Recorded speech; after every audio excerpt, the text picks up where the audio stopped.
This is new. This never came up before. No, It does, yeah. Yeah, it does come up, but Now when I open YouTube, the first thing that pops up is CBC. Yes, me too. the YouTube algorithm You know. at work. So we need one more person? Now we do have a forum. And we are ready to get going whenever Steve is ready. Great, thank you, Brendan. Welcome to the January 13th, 2025 meeting of the Budget and Governmental Affairs Committee. My name is Steve Perez and I'm the Vice Chair of the committee. Tonight we are joined by Assistant District Manager Brendan Berth. This meeting is called to order at 6:33 p.m. As a reminder, New York State law requires all committee members who are not able to attend the meeting in person to have their cameras on and their first and last names displayed from the time the meeting is called to order until the time the meeting is adjourned. Members of the public who are attending virtually, you can raise any questions or comments that you have through the Q&A feature of Zoom. Members of the public who are here in person, you can raise any question that you have by raising your hand. If there's time following the committee's discussion, we will field questions from the public. We would need someone to take minutes. Eva Marie's taking this Oh, actually. Eva. Thank you, Eva Marie. We will now take attendance by roll call. Brendan, please conduct the roll call. Committee members, I will call your name. When your name is called, please say present. I will announce if there is quorum. Tanya Arias. Present. Jim Collins. Here. B. Disman. Present. Rob Barfin. I don't see. Nat Kalani. Here. Ava Marie Lassiter. Present. David Lowenstein won't be with us tonight. Reshma Patel. Present. And Steve Perez. Present. We have a quorum. Terrific. The agenda for tonight's meeting was distributed ahead of time by the board office and is reflected on the screen before you. If there is no objection, we will adopt the agenda. Members of the committee, if you object to adopting the agenda, please raise your hand. Sorry. I think as we discussed, I think we can. So we were going to have an member of the council member who introduced that INT 1087 come to committee today. Unfortunately, they're sick. So given that they're going to give us a lot of information there, my inclination is to punt that to next meeting. Yeah. Yeah, understood. Yeah. So we will revise the agenda to table item number 1 until we can be joined by someone from the council member's office who is sponsoring the legislation. Yeah. Okay, so now we've adopted the revised agenda. The minutes from the June 10th and December 9th meetings were distributed ahead of time by the board office. If there is no objection, we will adopt the both minutes as drafted. Members of the committee, if you object to adopting either set of minutes, please raise your hand and indicate which set of minutes you want amended. No objection.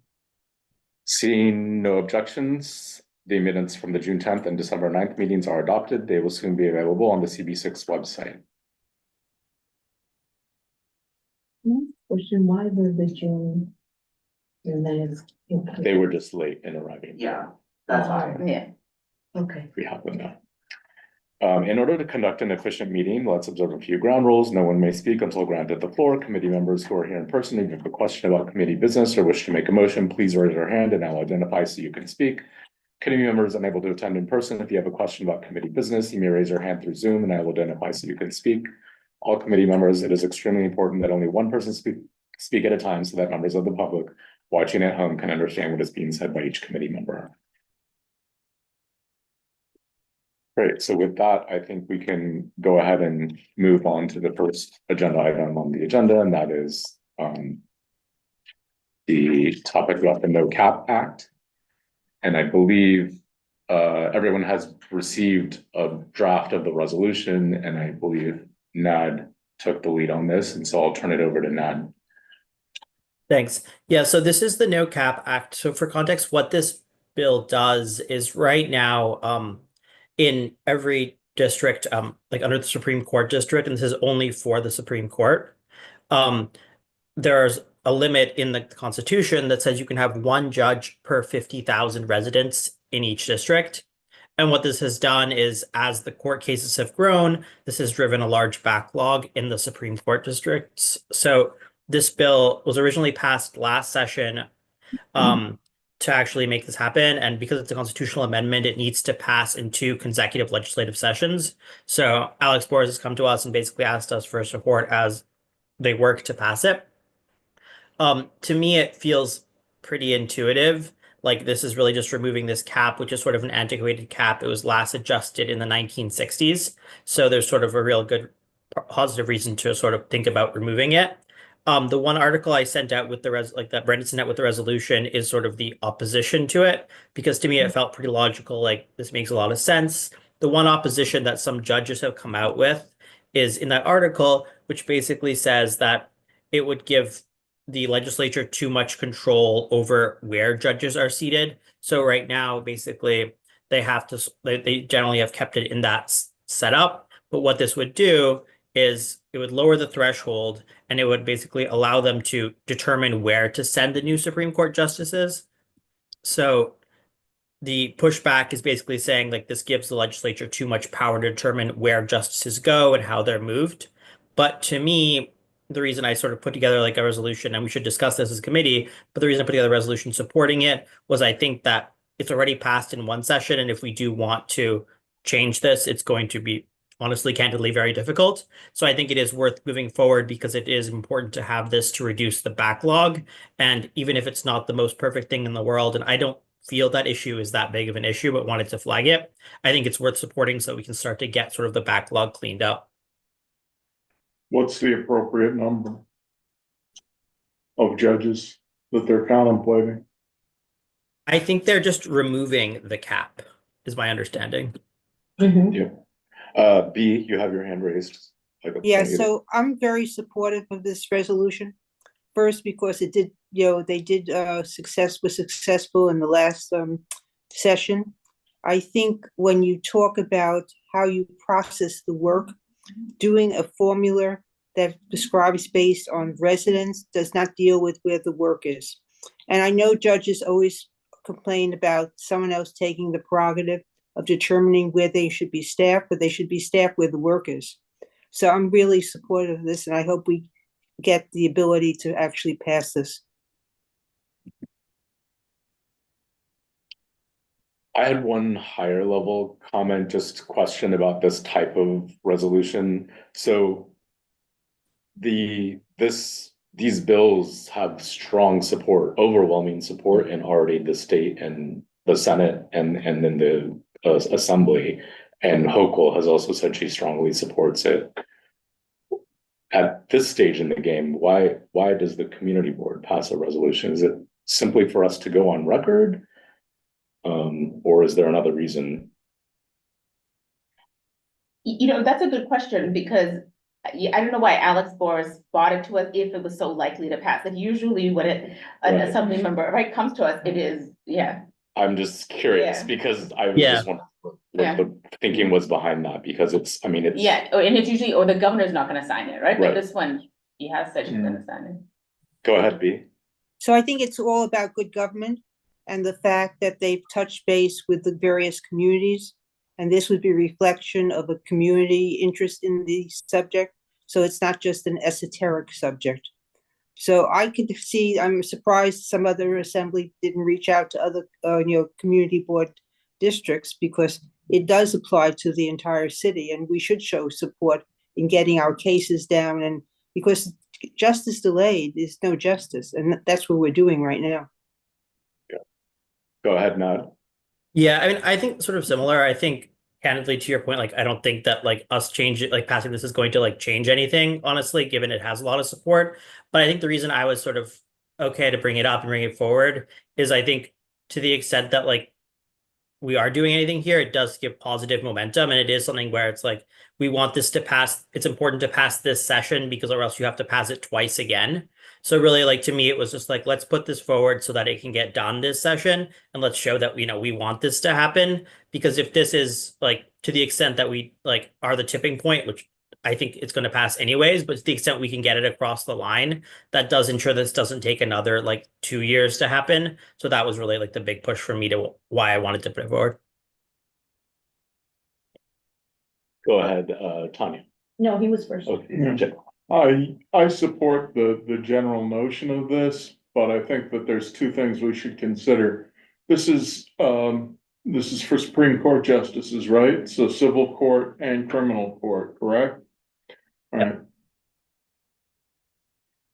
As the state passes this, they should really be looking at their bail reform laws that cause a lot of these criminals to come back and just be repeat offenders multiple times.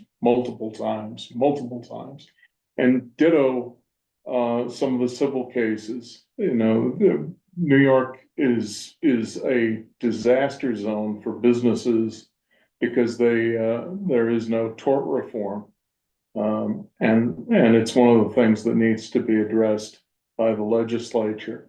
So while I support the general notion of this, I would also strongly support by our elected officials tort reform and reconsideration of the bail reform laws that have allowed so many of criminals to be repeat offenders. Go ahead, Tanya. Yeah, actually, tying into his question is that I wonder how much of this was triggered by the no bail law, the fact that all of a sudden everything has just exploded and the caseload is so completely unmanageable and unwieldy. And I agree with you. I think that there has to be, everything has a reason, nothing occurs in a vacuum. So, I agree that the no bail laws should be reviewed again. And the other question that I have is the judiciary is very opposed to this bill. How much influence do they have in trying to block it? Go ahead, Ned.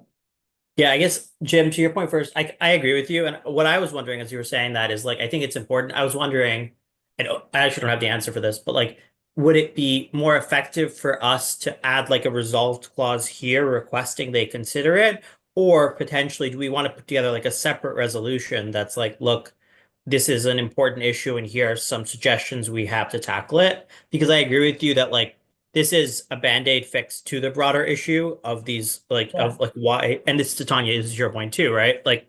This is a Band-Aid fix to the fact that the courts are backed up, but it's not understanding getting into the fact that the courts are backed up for a different reason.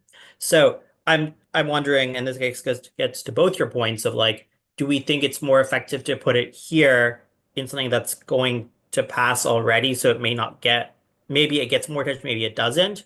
Or is it just better for us to put together a separate resolution and say, look, this passed, we supported it, but we think it's worth addressing sort of the other side of the issue as well? And that's something I don't have an answer on, but just kind of for us to think about. I think. Go ahead, Yeah, I definitely think it should be separate. It should be separate. I think public safety Yeah, would perhaps want to be involved on the bail reform. Since the original bail reform passed, there has been changes to it. I do not think the backlog is because of that. This backlog has been there for a while. Yeah. COVID for happened. sure. It was even more of a backlog. Last year, we added civil court seats. This Supreme Court thing came afterwards. And we have criminal court, we have civil court, and then we have the Supreme. So there's all these different places that people are going. I don't have the data for you right now, but for next meeting, I could share that. For the public record, since we are on YouTube, I want to make sure that people know that this is the New York State Constitution and the New York State Supreme Court, because a lot of people in the public get confused when we talk about Supreme Court. Yeah, good. Yeah, and people don't know that we have a state constitution also often, yes. For the record, Yes. Supreme Court is the lowest level court in New York. Yes. So the question of whether how is the judiciary reacting to this, because they seem to be adamant in their opposition to it. B, do you have a So comment? having worked with judiciary and ALJs my entire life, it's very typical of the reaction. I think you have to do what you have to do, and it doesn't mean yielding control. It's just about getting the judges in the right place. So, I have seen this reaction on any changes that we make, not to the state, but on the federal level. So I'm very familiar with this type of thing. And I wanted to comment, I think we should do a separate resolution on bail reform, because I think there's so many issues that have cropped up from the new changes and stuff. And I think that's very important issue for us to focus, because it still is that revolving door, which really is the Yeah. cause for a number of these things. And what about tort reform? Is I, there any- I would do something on tort reform also. I might kind of want to do it as separate, because there's some separate issues. But I think it merits us examining it, because both are significant issues. Yeah, I also wanted to say that I'm supportive of removing the cap, because the Yeah. cap doesn't make sense. It's antiquated and it's a barrier. But Yeah. I agree with everyone that there are multiple factors that are involved in creating these caseloads that this simple removal will not fix alone, Yeah. but we need this as a starting point to be able to fix everything else, which has to do with the caseloads. But the question I have also is, what about funding? Mhm. Because I think what the judges are afraid of is they're not going to fund any new judges. So what they'll simply do is reallocate the existing judges based on caseloads, and it'll lead to problems in other jurisdictions. I think that's sort of one of the concerns, but I think Yeah. what we need to come up with this other resolution needs to say something about, we are going to give the resources Yeah. to those areas that have the backlogs, that we would add judges, not Do simply. we have anything about funding in the resolution? No, and I don't think the Something bill, like and I don't think The bill does. doesn't, And the that's bill what we doesn't do should anything, find it simply removes that sentence from the Okay. Yeah. Constitution, Yeah, so, something like that, they never budget. go ahead. I just wanted to Hey, say, Beverly. in this current draft, it is mentioned that with the judiciary, certain judges are being moved from one district to another. They're Right. being moved around. It's not only the funding, but the way the administration of the judges is, so that has, if you're talking about another resolution, that would have to be addressed. Well, I'm sorry, just to be clear, so, I mean, they're talking about moving judges, say, from Queens to Brooklyn, as opposed to Manhattan to Cattaraugus County. But it's still because of the backlog that Right. they don't have enough, so they're taking, Right. at least I mean, from what our resolution, the judges what we back- have in our resolution. The judges back in my home turf, where I grew up, make the same as New York City, Supreme Court judges, and their caseload is like, oh, somebody stole a Well, it's not lawnmower. really that we the same. But I wasn't speaking about, I know the monetary factor is there, but I'm speaking about the fact that the caseloads are so much heavier in certain places that can't be accommodated with this one judge for 50,000 cases, that there's all of 50,000 this movement, and you're saying that you don't feel that there will be enough judges moved up into that particular position to accommodate even there's Right. no cap at this particular point, so is that part of the other resolution Yeah, that you're considering? It should be looking at, I think it should be looking at the backlog of cases. And Yes. apply, basically, it's the word I'm looking for. Yeah, but that's a separate item. That's a process item, an organization item. And by the way, you always move judges to where the work is. So Yeah, I find this argument a little superficial. yeah, and they've been doing that, because there are people who have been, because we elect our judges, and there have been judges who've been elected in New York County, in Manhattan, and there's been a shortage in the Bronx, and a lot of the judges that we've elected have then Go been to working in the Bronx County Court. And that's nothing new, and that will, I think, continue to happen, because you never know where there's gonna be more cases too. Mhm. Go ahead, Ingrid. But based on this draft, that's would be the objections of the judiciary of this movement. That they'd be moved. Yes, so that, Well, then they should support it. I don't, Then they should support it, because if we're allocating judges based on the caseload, there's a less likelihood they would be moved, right? no, it would be more likely they would be moved because of a higher caseload in a different district, so that I'm sure that's part of the concern, not only But if, as I not was if we're talking about. hiring more of them. That's my point. Yeah, so like now, say they raise the cap, if Bronx has a shortage, they can now elect more Supreme Court judges. Right. So then we won't have to move the Manhattan ones to Bronx, Well, is what Jim is That's, saying. that's the key crux Yeah, of it, they- though. yeah. They could, They Yeah. could. but they don't have to add more, Yeah. because that would require more funding, which Yeah. increases the budget of the state, which means more taxes. Right, Right, so. The budget of New York, the budget So of New York State. Have a congestion pricing will settle everything. Whoever worried about the budget of New York State? Go ahead, B. Yeah, no, I was just gonna say, the thought of judges arguing, going from the Bronx to Manhattan or Manhattan to Queens, it just is amazing to me, given what their salary is and what their oath of office is. You need to go with the workers, I'm sorry. Mhm. Yeah, and for the record, I don't know if anyone's complained, this is just my observation. Right. I just had one question about one of the whereases, the one that's there actually, Brent. It says the constitutional amendment passed the state senate in the legislative, didn't it pass both Sorry, yeah. chambers? Yeah, so we should just, sorry, yeah, good catch. We should just I fix just that. wanted to make that, Yeah, no, it's a good call. just pass the both. Oh, because the top one doesn't say, because top one says. Yeah, it Assembly says and Senate, assembly bill, doesn't but say it says, it made it, I thought, oh, and I had to check to make sure that it did actually pass both.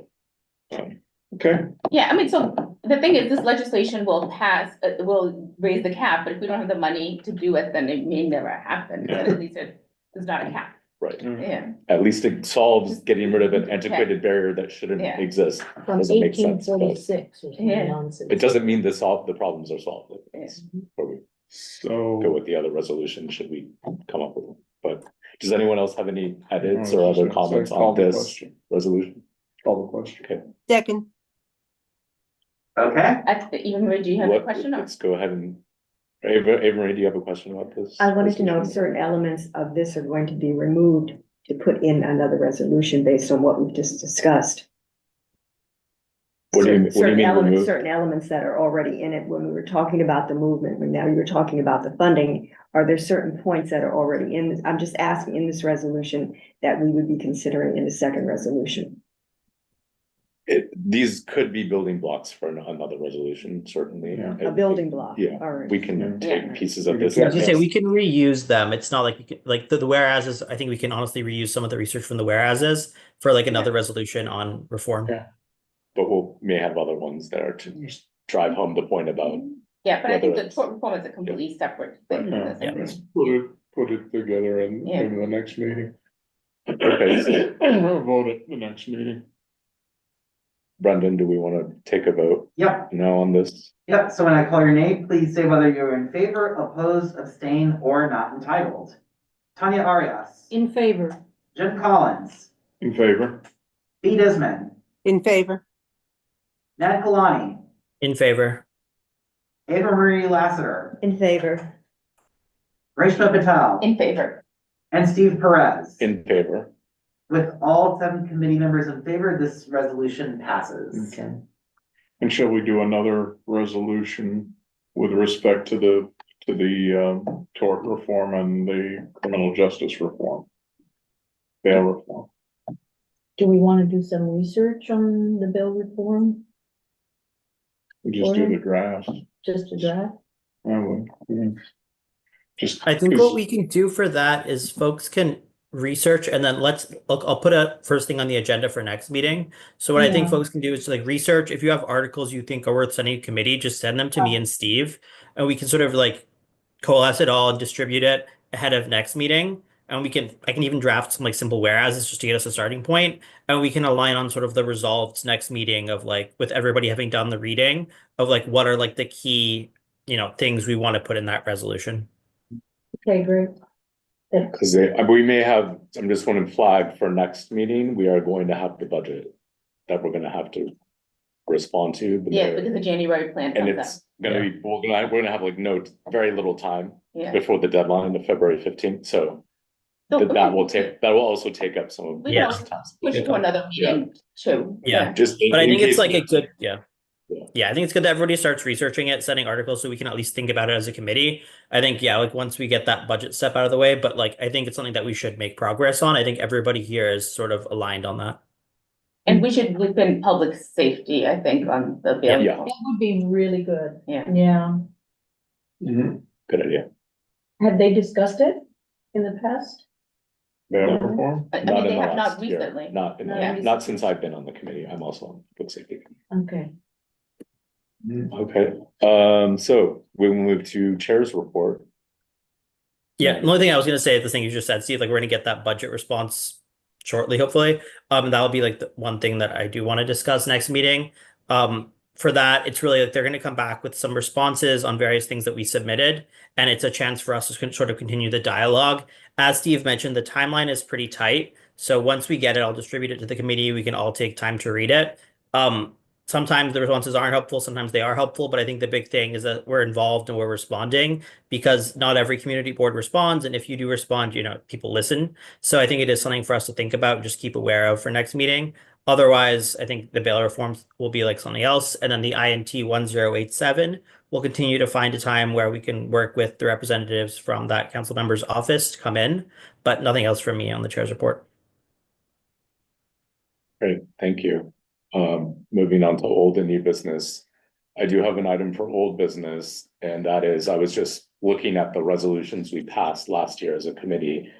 Aside from the budget ones, which we do every year, and then there was one on congestion pricing that was simply because of the calendar when we were meeting as a committee. The only other one that we passed was related to redistricting. And I'm just wondering what if any follow-up we should be doing on that process or on that resolution that we passed last year with our assembly member and Senate members. The redistricting one? Yes, And because is the other one? again, similar to this, what we just discussed tonight, it requires a constitutional amendment. Yeah. We've asked them Yeah, and to consider it. as far as I know, we didn't get any responses back from them when we sent it to them. We did not. Yeah, I mean, I guess Brendan with the office got a response at all. Not that I can remember. Yeah, because I hadn't heard anything. So I mean, it's worth talking to them again. Like I wouldn't do a resolution again. Or You no know what I mean? Changes, resolution, right? but I'm just But wondering. we should always reach out to our electeds and we can talk to, I guess it's Kristen Gonzalez and Harvey, right? The state and Senate. And state assembly and find out from them. Is that something that the chair typically does, or any of the office, or how does that typically work? Yeah, it could be the chair, or if we ask the office, I guess the office could follow up too, but yeah. Or do we even Yeah. like? I'll coordinate with Jesus and figure out how we typically do it. Okay. Yeah, but it can be either. Yeah. Okay. That's all I have for old business. On old business, Nat, I sent you the draft of that resolution with respect to the reforms. Oh yeah, to the- sorry. Let me look at it and get back to you. Sorry. Okay, yeah, can you distribute it among the committee members so we can? Yeah, yeah. vote Next, Is this on the investment rate? yeah, I'm fine. Basically, what the resolution comes down to is two things. It says first, there's a group called the Government Financial Officers Yeah, Association, GFO, right? And they have best practices for pension funds. I'm saying the city should observe that, which I'm not aware that they are. They don't state so in the financials. And the other thing is, I don't think we'll be able to get to the 6% as soon as I would like to, but we have the 10%. Simply because the city's had a 7% average, and that is the national average, even though I think it's based on greater risk than is necessary. As I said, New York State is 5.9. Yeah, and we've also had 20 years of unprecedented market growth, which could not perhaps continue. Exactly, Yeah. exactly. May And, not continue. May not continue, yeah. May not, I'm thinking of getting my money. Yeah. and we had, and what the other, so what I'm suggesting is it would be an additional hit to the city budget. If we were to go to 6%, obviously, and also it's gonna be a pretty hard sell because of the 10-year average of Yeah. 7%, notwithstanding that most companies are now at like 5%, all private institutions. But one of the things I'm also saying in the resolution, in addition to, following best practices, is that we take any excess that we had, and this past fiscal year, we had a 10% return. Rather than treating that as found money, that we reinvest that back in the pensions and make clear that going forward, we will continue to invest the 7%, even if we get an 18% return by some miracle. That's basically the gist of the resolution. Ideally, I'd like to see it go down to 6%, but Yeah, I think we need to all read the resolution because it's pretty technical. yeah, it is I'll technical. review it. We'll send it out this week so we can all start looking at it. Yeah, it's Does anybody else have old or new business? I have a question. Yes, Tanya. I'm new to this, so pardon my ignorance. We're in budget and governmental affairs. Now with all these, when the building collapsed in Florida, insurance rates went up across the board all over the city for no fault of ours. And now it looks like we might be getting the same impact with these fires in California. Do we ever get involved in trying to get, the legislature to somehow put a limit on the increases of insurance? Has that ever happened?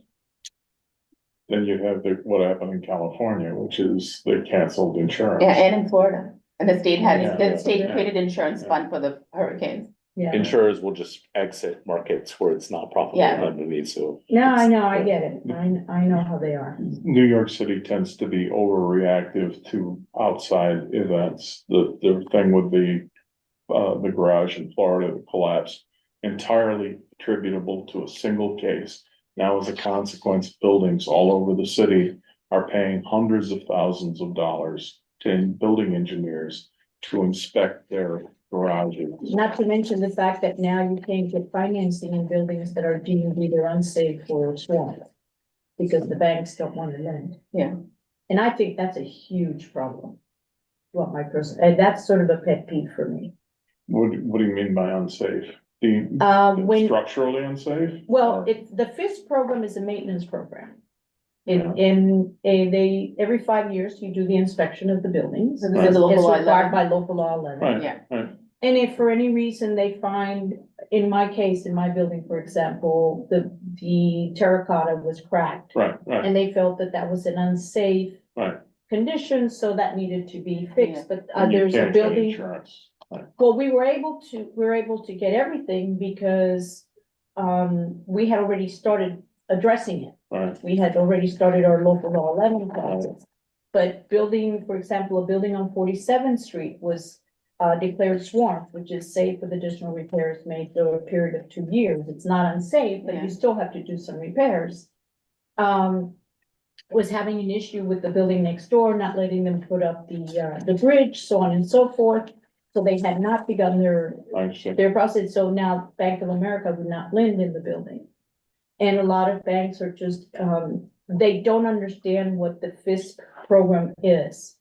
And so they not only not lending to the building underlying mortgage, in the case of co-ops, they're having issues lending to buyers in the buildings.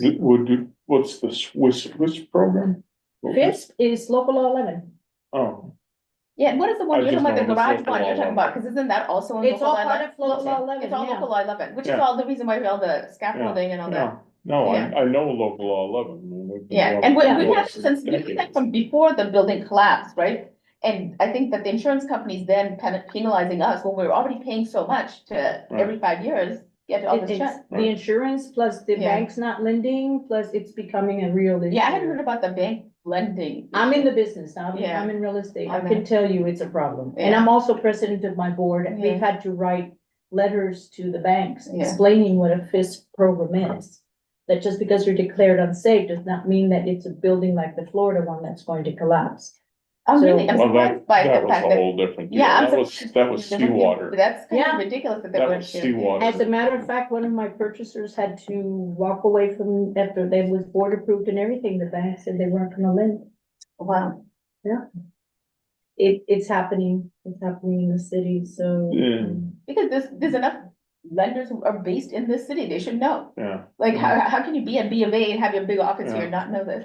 Citibank, we had to write letters to. Yeah, again. Our headquarters engineer here. had to write letters to Citibank and tell Yeah. them, no, this is not, the building is not falling. Yeah. This is part of the FISP program, which is a maintenance program. Yeah. The private equity lenders will do some of that stuff too. I think that's a big problem, but Yeah, it is. And, it's a huge problem. but as I say, the city tends to overcompensate for often remote occurrences of public safety. Mhm. And the most recent one is the garage collapse in Florida, where they rushed out, what is it, local law 126, I think it is. I Why mean, not have the buildings department go around on a cycle and say, you need to do these repairs? Instead, every building in New York City that has a garage, or every garage owner has to go and engage an engineer. Well, it's, And those studies usually run, you know, at least $100,000. yeah, and there's so few people doing these things. I mean, this whole local 11 stuff has become, as we talked about, very expensive for it's building. massive. Because the number of people doing the work is limited and they know they can charge a lot because we're bound to it. Borough president had something on it. Yeah, Yeah, you mentioned at the meeting. Yeah. Did you see that? That what? He had, at the, I guess it was full. like a board. state of the full board meeting, Yeah, yeah. he said that he has a proposal to revise local law 11. So in instances, you know, a building is 'cause 10 years old, you shouldn't have to have the. Because I mentioned that, you know, they were talking about the removal of The the scaffolding, sheds, but I yeah. said the sheds are just a symptom. The sheds is not the problem. Mhm. The sheds is a symptom. Yeah, you were the one who brought it up, yes. It's a symptom of a system that has gone haywire. Yeah. You know, every 5 years, and if you think about it, every 5 years you get inspected. Mhm. So if you're deemed swarmed or unsafe, the cycle takes you, literally, it takes you 2 or 3 years to do what they tell you to do. Now you're falling back. And so you only have 2 years between, it's really onerous on buildings. And a lot of these buildings are basically, you know, having financial difficulty. They're having to Sure. put on huge assessments on their shareholders, and it's, you know, I understand that some buildings have not been maintained properly, but I think every 5 years is just a little too short. I think it should be at least, Yeah, depending on the age of the building, Yeah, it could be, you know, every 8 years, every 10 years. or expand the Department of Buildings and have more building inspectors, you know, they have means now where you can inspect using a drone. They're talking about using drones Yeah. and being accepted drones, and Yeah. so we have, there's a training coming in, and I'm sure, did you guys all get the email about the training with the Department of Buildings for community board members? I didn't get it. Yeah, so at the Borough President's Office or the Civic Engagement Commission sent it out, like they always have these trainings every once in a while. I will forward it to everybody because I was gonna join that just. Can you forward it? to Because us? it's so hard to just talk to somebody from Department of Buildings when these things Oh, it's happen. impossible. It's impossible, right? And having gone through local law 11 recently in my building. So I was gonna join that. So I think we should all join it. And also we should really actually talk about this. If we wanna, maybe we do a resolution if we think it should be 10 years, like really figure out what's going on with this whole process because yeah, I mean, you're gonna, you know, if something goes wrong, like luckily right now, we've been doing relatively well, but there could be a crisis and you could have buildings co-ops go out of business. I mean, it'd be A lot, hard, yeah. And the problem And is that if they they- part from the assumption that people who live in co-ops in Manhattan are all rich. Yeah, Yeah, which So- is not true. Which It's is been here not for a long true. time. It's It's not not true at all. A huge percentage of our population is on fixed income. and Yeah. if the co-ops go belly up, the underlying mortgage goes belly up, Yeah, true. Yeah, the banks go belly up. It's all I can regional tell you, banks. I see it every day. I'm in the business. I've been in real estate for 30 years and you see buildings that are really struggling.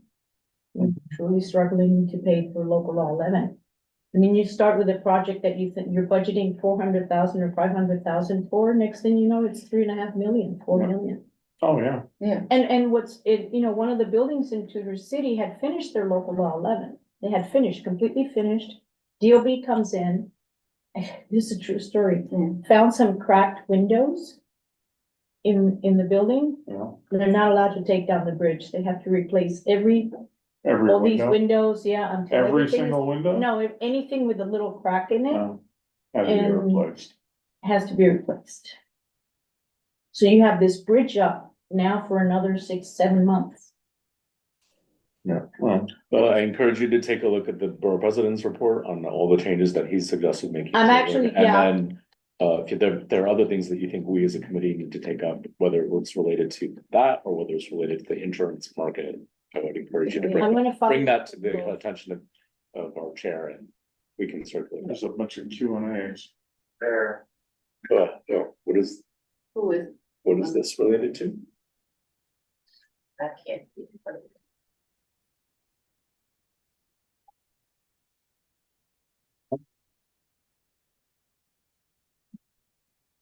But long, it's the same person.